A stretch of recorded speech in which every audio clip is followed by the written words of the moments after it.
to show the article and present. I'm very nervous, and I've realised as I was writing the introduction now, I'm quoting about half of the people who are in the room. So then I'll probably look at you and make it really awkward, so I apologise in advance for that. But, you know, you've said it best, so I'm sort of just kind of putting it there. So my paper focuses on Daroczi, but mostly on food and kind of how it represents societal disorders or disorders. So I'm moving away from the sort of eating disorders and more looking to society and how food helps us read society in this way. So the 2012 interview with Shirley Jordan, Daroczi highlights the link between food, sex and women's bodies, especially when looking at the protagonists of Clèves and Treason. Food crosses the boundary of the body and of the self, shaping the ways in which we interact with the other and with the world around us. However, this interaction is fraught with tension, as food and its corollaries, eating and cooking, carry both normative and subversive potentials. Food becomes a manner of both fitting in and standing out. And as was highlighted by Ruth Cruikshank, food is both necessary and dangerous. So this paper aims to explore the ways in which I have actually done is I've opened my abstract instead of opening my paper. I'm pretty sure that this is different. Technology is never going to work for me, is it? Bear with me 2 minutes. So anyways, in the paper I look at 4 novels. So I will look at... Right, there we go. So food is both necessary and dangerous, and it is directly linked to rites of hospitality and to the presence of the parasite. So coming from the Greek parasitos, which means to stay, to eat at another's table, the parasite repays for the hospitality of the host through the tellings of stories. Words become a manner for thanking for the sharing of food, and perhaps not coincidentally, both speech and ingestion are achieved via the mouth. Judith Still takes this point even further. I'm going to finish quoting everybody in the room in a second. Takes this point even further when suggesting that words are not propre, they're not clean, because they have been in the mouths of others. Julia Kristeva points out that historically meeting the other was associated with rites of hospitality and the sharing of food. So meeting the other starts with a feast of the mouth, bread, salt, wine coming together in the rites of hospitality. So drawing on this hospitable and parasitic dynamics that I've outlined in the introduction, I will try to investigate the way in which Daroczi's work, both fictional and non-fictional, use food and its eating and sharing as a manner of reflecting societal disorders and the protagonist's desire for subversion. In the first part, I will look comparatively at Treason, which is her first published novel in 1996, and Il faut beaucoup aimer les hommes, a novel she published in 2013, arguing that the type of food eaten and the way it is consumed mirror various degrees of humanity. In these novels, food is not always welcoming, like it is in the traditional rites of hospitality, but it's divisive and even reflective of post-colonial hierarchies, and this is especially valid for Il faut beaucoup aimer les hommes. In the second part, I will move towards her non-fictional works, Le Bébé, published in 2002, her autobiographically inspired work, and Être ici est une splendeur, La vie de Paula M. Becker, the biography that she published in 2016 of the painter, and it's recently just been translated into English. And in this section, I will focus on the maternal body and on the baby's entry into the world, one of the main topics of Le Bébé, but also for the biography on the importance of food in maintaining patriarchal orders. So in Treason, the food preferred by the protagonist, who's transforming into a sow, is depicted as inaccessible or inhospitable, denying any connection between the self and the other. Her new diet only enhances her marginality and social exclusion. There were lots of roots, too, smelling nicely of licorice, witch hazel, gentian, and they slipped down my throat like a sweet dessert, festooning me with long strands of sugary drool. That is the Linda Coverdale translation of Treason. For all of the other ones, I have my own translation, which are a bit stilted, but it's just to sort of talk about food, but this is the only one that's got the published translations. So while the sensation described is reminiscent of eating a dessert, it is produced by plants that are not normally associated with human consumption. Moreover, none of these ingredients are cooked, and if you think back to Bakhtin, fire is a sign of civilization that marks men's separation from nature and conquering of nature. So what I've tried to do is actually have a look if any of these ingredients that Daroczi mentioned, that so the narrator eats, if they come up in contemporary gastronomy, because we do know there's a lot of innovations in contemporary gastronomy, so we can't necessarily say that these are no longer food stuff that's not consumed. So actually, gentian, apparently, it's a cocktail ingredient. And witch hazel is not necessarily a food stuff, but it's distilled in sort of medical product. So we can sort of put this context on and argue that such ingredients are no longer unusual. However, the narrator eats them directly from the park or from bouquets of flower that she gets from her clients.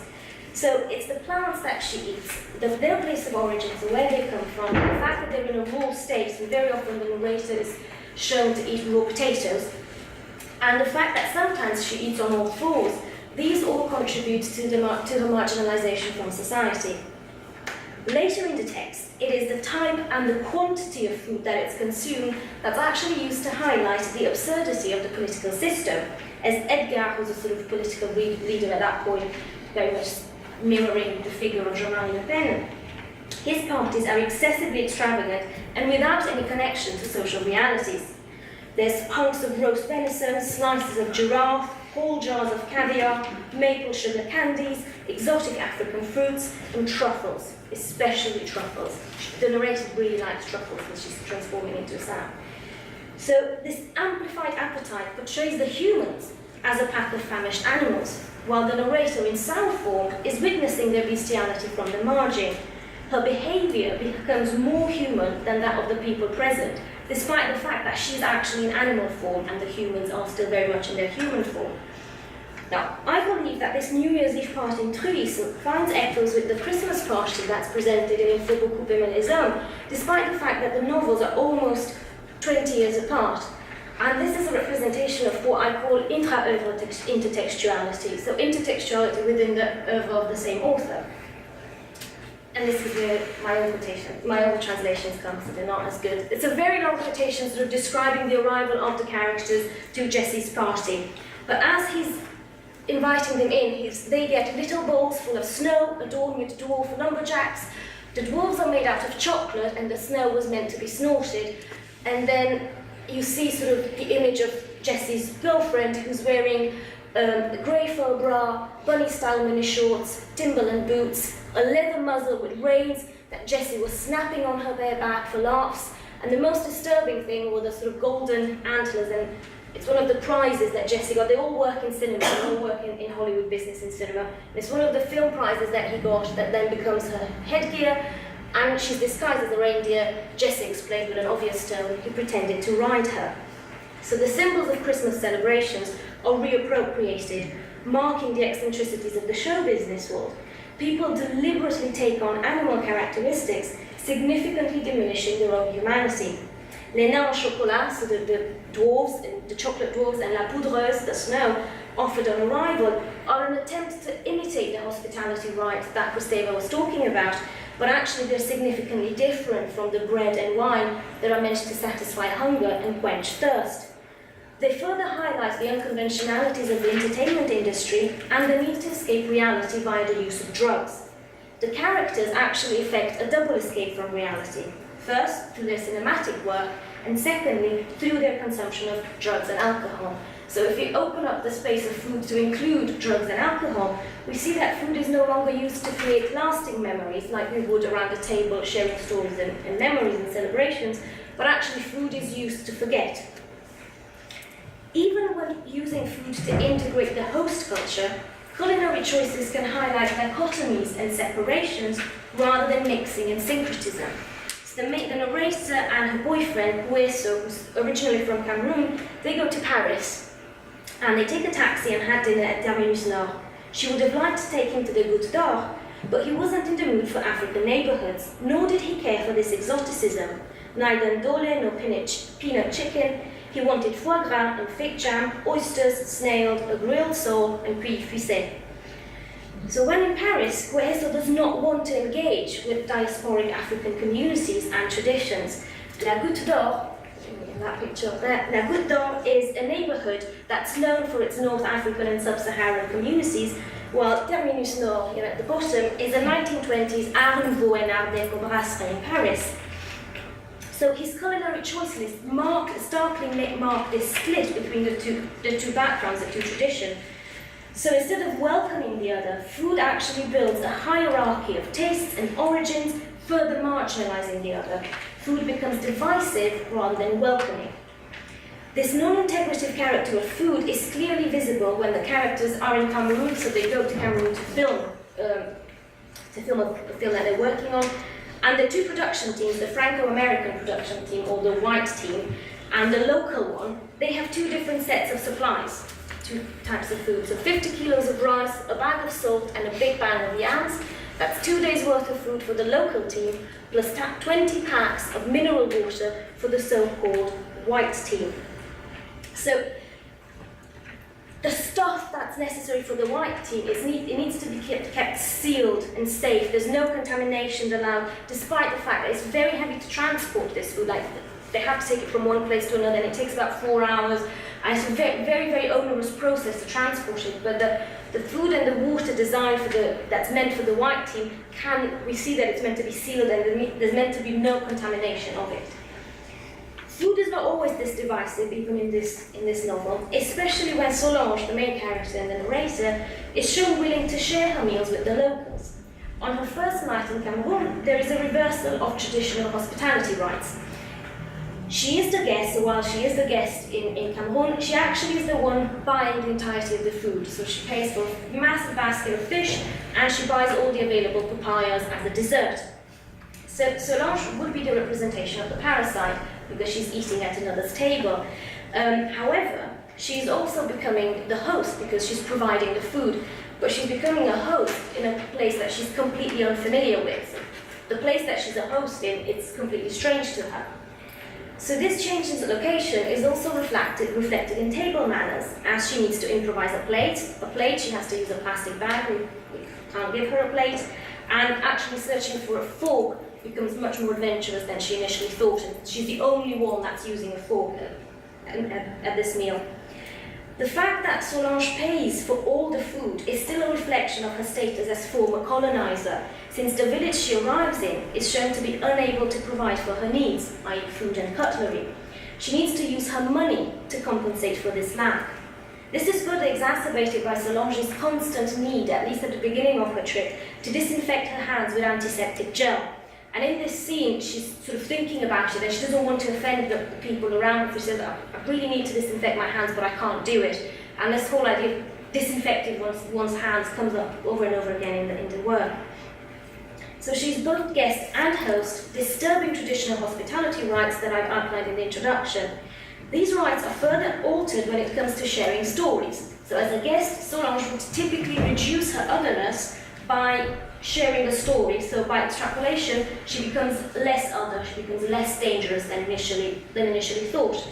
So she starts to tell Sifandil, who's the innkeeper, her love story with Hueso, which is at the center of the novel. So boredom was so heavy, border and anguish, that she told her everything. Hueso, his absence, his deep silence.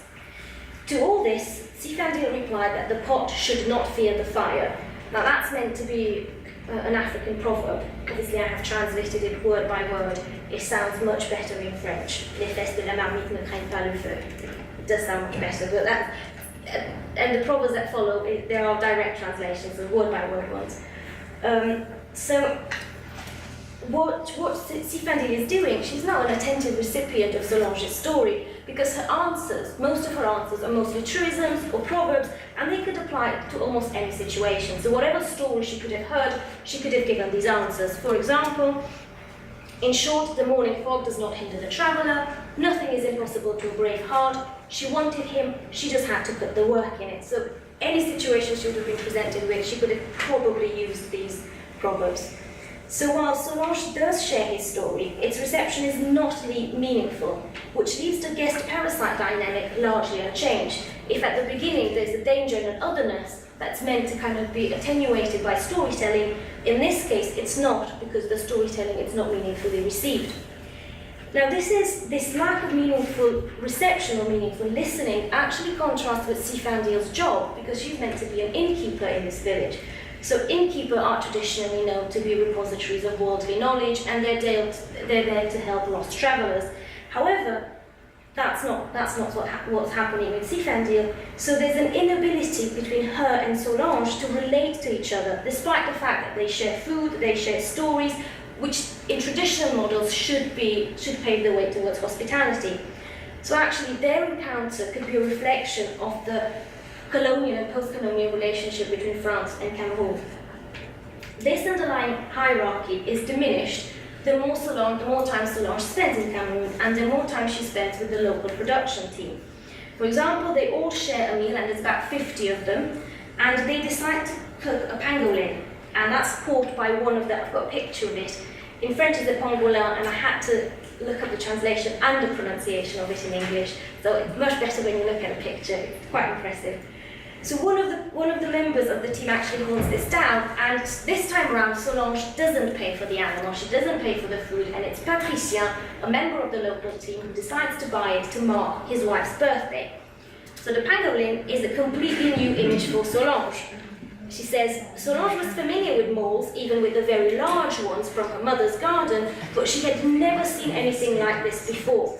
So very exotic, so the exoticism and the otherness of the animal, and she keeps saying that it's quite impressive about it that it's the only mammal that can sit on its hind legs, but because it balances on its tail because it's so strong. And they balance it on its tail as well when they kind of show it to the whole community. But its exoticism and otherness, especially when eating, comes from its shells, that they're quite hard to eat, and from this upright position, almost human position. But actually, the pangolin is rendered fit for human consumption through the process of cooking. So human intervention, first of all hunting and then cooking, diminish the danger that is represented by this previously unknown animal. It even becomes familiar in taste, because otherwise it tastes a bit like duck, confit with peanut sauce. So it becomes very familiar to Solange's palate. The familiarity of the taste and of the meal reflects Solange's growing familiarity with the surroundings. She says, elle s'africanisait, so she was Africanizing, with a clumsiness that they forgave her. Now they are the villagers and the members of the local production team. So during Solange's stay in Cameroon, food is both divisive and integrative, with hospitality being both perverted and upheld. This experimenting with food and with hospitality provides Solange with a greater understanding of the colonial and post-colonial hierarchies she now experiences firsthand, and she understands who she represents in this colonial relation. Now I'm now moving on to the second part, which is slightly shorter than the first part, so it's not quite a half. But I'm moving towards Daroczi's non-fictional work, so Le bébé et être ici est une splendeur, and I will focus on the place of food within the mother-baby diet, and on the role food plays in trying to promote or subvert patriarchal norms. Changes in diet mark the baby's separation from the mother and his or her entry into the world. The process of weaning becomes a significant threshold, physically marking the separation. The mother and baby are no longer one, but two separate, distinct entities. Moreover, the mother's breast milk is no longer essential for survival, as the baby's eating something else as well. And this separation can leave its marks on the maternal body, as observed by the narrator. As for weaning, the pediatric nurse at the hospital spoke with a lot of common sense of the first tooth as a critical threshold. It's true that it symbolizes the transition to another diet, although a nipple hardened by several months of breastfeeding can bear the bite. So it might not be a permanent bite, it's still a physical mark on the mother's body that sort of marks this transition, this threshold. Breastfeeding followed by weaning mirrors orderly eating. We could almost call it sort of a natural progression, a natural process. However, the distinction is not always clear-cut, because breastfeeding and variation in diet usually coexist. The child could be eating solid food and milk at the same time. This coexistence is not permanent, it just sort of happens for a short period of time. If the coexistence lasts for too long, orderly eating can transform into disorderly eating, or at least what we would socially construct as disorderly eating. And the narrator gives the example of a Norwegian friend who is still breastfeeding her son, despite the fact that he is 4 years old. So this, she calls it a cérémonial à deux, so almost sort of like a secretive ceremony between the two of them, but it doesn't happen in public. It happens in an armchair in the bathroom of the house. So it doesn't even happen anywhere in the house. It always happens in the same place, in a very secret place of the house, only between the two of them. So this disorderly aspect is reflected by the fact that the mother cannot breastfeed her 4-year-old son anywhere else, and it has to be kept a secret. So changes in diet do not just mark the baby's entry into the world, but they also help the baby understand the functioning of the world. The end of breastfeeding certainly marks the start of a whole host of things that end, against which there is nothing I can do. The bottle is continuous, whereas the little jar is not. Food is directly linked to time and to the other. The continuous nature of the flow of milk, be it through breastfeeding or via the bottle, is contrasted, it puts the baby center stage. So there's no space or time for anything else to intervene or to disturb this continuous flow. However, when the transition is made to solid food or sort of mushy food, the flow is interrupted. Time passes in between spoonfuls and marking the separation, the discontinuity, the finitude, and creates a space where eventually the other will emerge. So what the baby needs to learn is the baby needs to learn patience. The baby needs to start to grasp the fact that he or she is no longer center stage and that certain other events can intervene whilst eating. So the change in food, and inherently the change in its timing, actually facilitates the baby's entry into the symbolic order by learning this rule, or sort of this lesson of patience, and of the fact that he or she will not always be center stage. Now, if we think to symbolic order or societal order, this is clearly depicted in Être ici et une splendeur, where traditional views of femininity and marriage go against Paula's desires to spend most of her time painting. So before she decides to marry Otto Monderson, her parents insist that she take cooking lessons. Paula's parents make it a condition, it's her parents that make it a condition of the marriage, that their daughter take cooking classes. It will not be said of Fräulein Becker that she settled into her new married life and household without knowing how to feed her husband. However, Paula finds absolutely no enjoyment in these classes, which seem to last an eternity. They don't actually last that long, but for her, she's unable to bear this culinary century for longer than 8 weeks, despite the museum visits with her cousin Natalie. She goes to Berlin to have these classes. So cooking becomes an impediment, an activity that actually prevents her from painting. Therefore, when she's on her own, she prefers to eat simple food that needs minimal cooking, and that becomes a symbol of liberation and independence. Paula sleeps in her studio when Otto is not at home. She has boiled eggs and compote for dinner. She loves these dinners that aren't really one, dinners that wouldn't satisfy Otto's appetite. There's no table to lay, no cooking to do, except for some of the maid's tasks. So her preference for these simple dishes reappears throughout the biography. So there's several stages in the biography that they talk about the type of food that she prefers, and then she sort of draws the same type of food that she then appears in her paintings. However, her penchant for minimal cooking does not actually reflect a lack of civilization. So if you think back to what I said about Trees and the fact that she eats uncooked food is a sign of her becoming an animal and being marginalized from society, well, actually, in the case of Paula, despite the fact that it's barely cooked, it's not a sign of regression or a sign of lack of civilization, but rather a desire for independence. Minimal cooking is equivalent with more time for painting.